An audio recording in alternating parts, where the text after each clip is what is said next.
성탄의 은혜와 성탄의 축복이 여러분 모두에게 늘 풍성하시기를 주님의 이름으로 축원합니다. 첫 번째 성탄, 오늘 우리들의 성탄은 기쁨과 감사함으로 맞이하는 그런 성탄이지만 첫 번 성탄, 2000년 전에 있었던 첫 번째 성탄은 충격과 함께 시작되었습니다. 첫 번째는 마리아가 받은 충격이죠.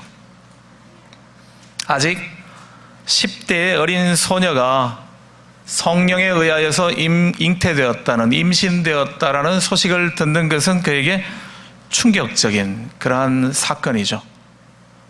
물론 그에게는 이해가 필요한 사건은 아니었습니다. 설명이 필요한 사건이죠. 이해하지 않아도 괜찮습니다. 왜냐하면 여인에게는 자기의 몸에 일어난 일에 대해서는 자기는 분명하게 확신할 것이기 때문에요. 아무런 이성과의 관계가 없었는데 자기의 몸에 임신되었다라는 사실은 누구보다도 여자라면 자기가 더 잘 알고 있는 사실이기 때문에요. 그렇기에 이 잉태되어진 것이 성령에 의한 것이다 하는 것이 설명되어질 필요가 있는 것이 이해될 필요는 없는 그러한 사건이었습니다. 물론 자기에게는 충분하게 이해가 되는 사건이지만 무슨 연유로 과연 자기가 임신했는가는 설명이 필요한 사건이지만 이 사건을 다른 사람에게 설명하기에는 곤란한 사건이죠. 이해받기는 힘든 사건입니다. 그렇게 첫 번 성탄에 마리아는 충격과 함께 이 성탄이 시작이 되어졌습니다. 두 번째는 요셉의 충격이죠. 약혼한 여인이 임신했다라는 소식은 충격적일 수밖에 없는 그런 사실입니다. 그런 알 수도 없는 설명도 필요하고 또 해석도 필요한 그러한 사건이죠. 그가 모른 척 그렇게 결혼을 한다면 모를까, 파혼을 하게 되어진다면 마리아에게 치명적인 그러한 결과가 되고 말 겁니다. 그런데 그에게 납득이 되지 않았는데, 이해가 되지 않았는데도 그 여인을 아내로 맞아들이는 것 역시 문제를 덮고 넘어가는 것일 수는 있을지 몰라도 평생 동안 그를 괴롭게 하는 그러한 충격이 될 수밖에 없을 겁니다.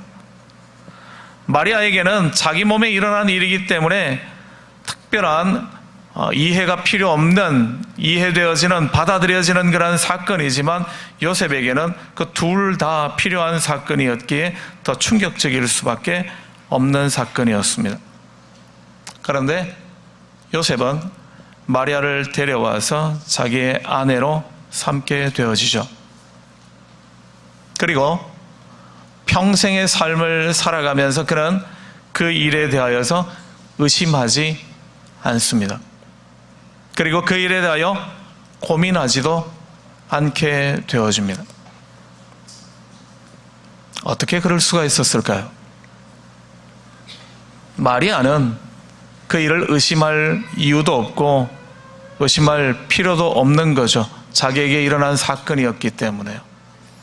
그렇지만 요셉에게는 의심한다면 얼마든지 의심할 수 있고 고민한다면 얼마든지 고민이 될 수 있는 그러한 사건이지 않겠습니까? 그럼에도 불구하고 요셉은 그의 삶의 시간들 속에 결코 그 일에 대하여 의심하지 않고 고민하지도 않았음을 성경은 말해주고 있습니다. 그럴 수 있었던 이유는 꿈에 그에게 나타나 주었던 주의 사자 때문이었죠. 주의 사자가 그의 꿈에 나타나서 이렇게 이야기를 하게 되어집니다. 내 아내 마리아에게 잉태된 자는 성령으로 잉태되어진 것이다 하는 그러한 이야기. 그리고 그 잉태되어진 자는 보통 분이 아니라 자기 백성을 저희 죄에서 구원해낼 그러한 분이시다 하시는 바로 그 사실. 그래서 그의 이름은 다른 이름이 아닌 임마누엘이 바로 그의 이름이시다 하는 사실을 그가 들었을 때에 그는 더 이상 의심하지 않고 고민하지 않게 되어집니다. 왜냐하면 이 이야기는 이미 700여 년 전에 있었던 선지자 이사야를 통하여서 예언되어졌던 바로 그 사건이 이제 일어난 거기 때문에요. 갑작스럽게 이런 사건이 일어난 것이 아니라 이미 이런 일이 있게 될 거라는 것을 700년 전에 이사야 선지자가 책에 써서 기록을 해 주었기 때문에요. 언젠가 때가 되어지면 그때에 처녀에게 잉태되어지는 일이 일어날 것이고 메시아가 그렇게 우리에게 찾아오게 될 것이다라는 사건, 그 사건을 그들은 이미 알고 있었기 때문에요. 그리고 그 일들을 이스라엘 백성들은 소망하며 살아오고 있었기 때문에요. 언젠가 우리에게 찾아와 주실 바로 하나님, 그분이 우리 안에 들어오실 것임을. 그래서 요셉에 대하여 설명할 때 요셉은 의로운 사람이라 그렇게 설명을 해주고 있죠. 그가 하나님의 약속의 말씀을 믿는 사람일 뿐만 아니라 그 약속의 말씀을 소망하며 사는 사람이기 때문에 그를 의로운 사람이라, 하나님에 대하여 신실한 사람이라 그렇게 말씀하고 있었던 거죠. 주의 사자의 현몽을 보고 난 다음 잠에서 깨어난 그는 주저하지 않고 그의 아내를 데려오게 되어지며 그를 자기 아내로 삼고 출산할 때까지 동침하지 아니하며 하나님의 역사가 그들 가운데 일어나도록 그렇게 자기가 일꾼으로, 하나님의 일꾼으로 쓰임받게 되어지는 놀라운 은혜의 역사에 동참하게 되어집니다. 그는 그 이후로 전혀 이 아이에 대하여 의심하지 않고 고민하지 않은 그러한 삶을 살게 되어지는 거죠.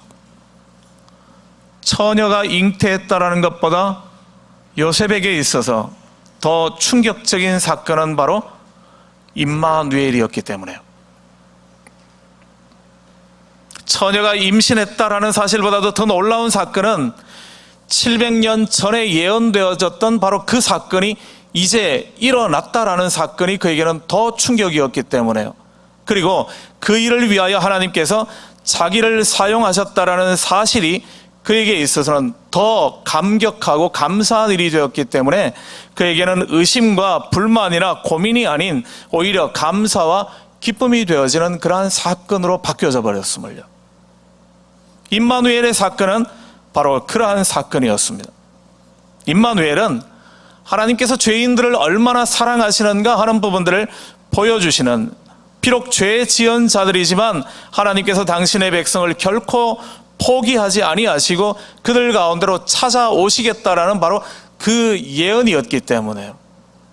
그 사건이 지금 일어났다라는 바로 그 일 때문에 그는 아내가 임신했다, 남자 없이, 그 사건의 충격보다도 하나님께서 드디어 우리 가운데 찾아와 주셨구나, 우리를 긍휼히 여겨 주셨구나, 우리에게 이 큰 사랑을 베풀어 주셨구나 하는 사건 때문에 그는 더 큰 충격으로 그 일들을 아무렇지 않게 넘어갈 수 있게 되었다라는 거죠.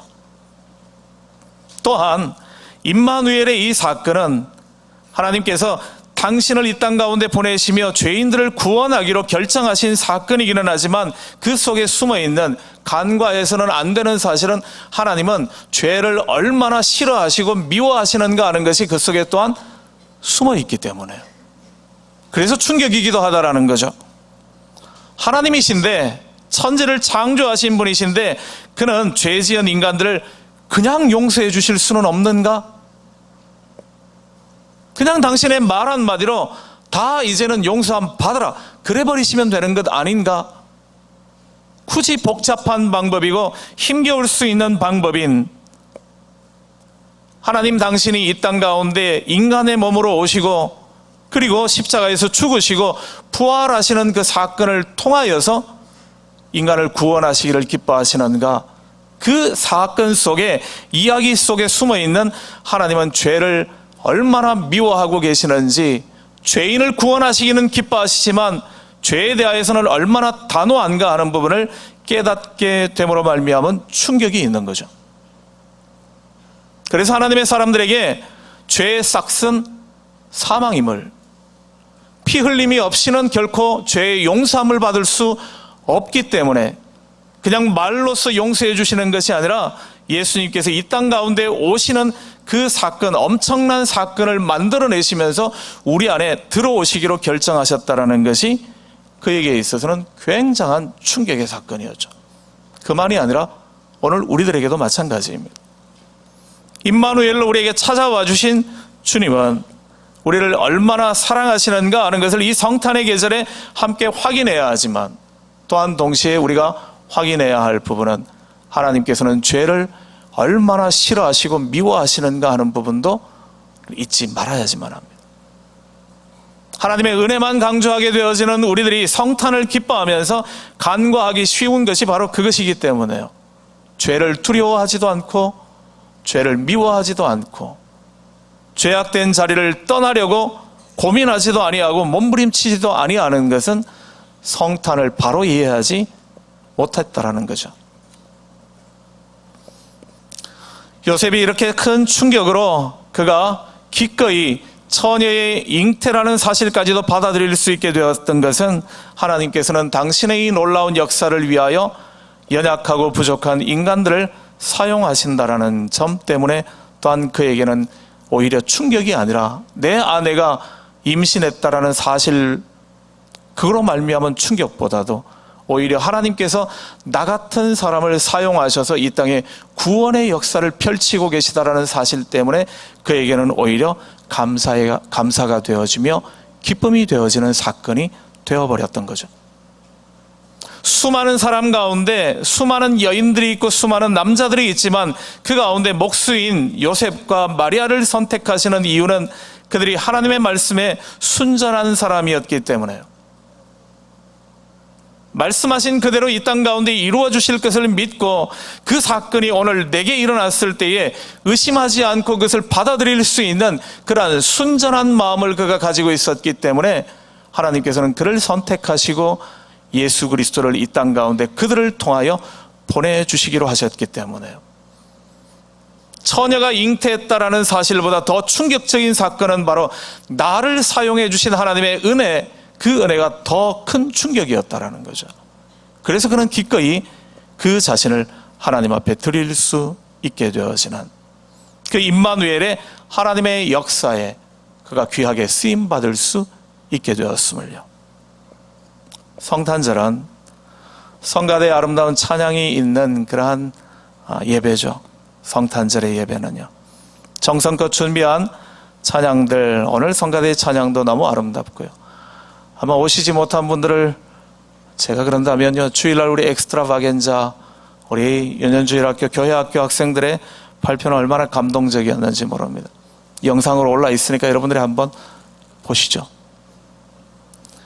아름다운 찬양이 우리들에게 그렇게 찬양할 수 있도록 만들어주시는 하나님의 은혜가 넘쳐나는 계절이죠. 그런가 하면 성탄의 오늘은 또한 이제까지의 우리들의 삶을 돌이키며 하나님 앞에 세례를 받고 입교하며 유아 세례 받는 그러한 은혜가 있는 그러한 예배이기도 합니다. 그러나 우리가 잊지 말아야 할 더 큰 은혜는 임마누엘의 충격인 거죠. 죄인들을 기억하시며 죄인들을 포기하지 않고 찾아와 주시는 그 하나님의 사랑, 그 사랑으로 말미암아 모든 의심과 고민들을 다 기쁨과 감사로 바꿀 수 있을 만큼의 놀라운 그 은혜를 기억하는, 그리고 죄가 얼마나 무서운 것인가를 깨달아 알게 하시며 우리로 하여금 그 죄를 미워하며 멀리 떠날 수 있도록 결단케 하시는 하나님의 은혜가 경험되어지는 예배가 바로 성탄의 예배이며 성탄의 시간들이어야 함을요. 오늘 그 말씀만 하나 기억해 주시기를요. 요셉이 받았던 충격, 그것은 내 아내가 아무런 남자와의 관계없이 임신을 하게 되었다라는 충격이 아니라 그보다 더 큰 충격은 하나님께서 우리를 기억하고 우리 역사 속으로 들어오셨다라는 사실에 대한 충격이었고, 자기들을 그렇게 써주심에 대한 충격이 모든 의심과 고민들을 물리칠 수 있는 기쁨과 감사의 근원이 되었음을요. 세상 살아가며 가지게 되어지는 수많은 의심과 고민들과 걱정과 두려움들을 이겨낼 수 있는 것, 오늘 임마누엘 하신 예수 그리스도의 은혜를 기억하는 사람들에게 주시는 축복임을 함께 확인하시며 그 은혜 가운데 거하실 수 있는 하나님의 사람들, 우리 모두의 삶이 되시기를 간절히 주님의 이름으로 축원합니다.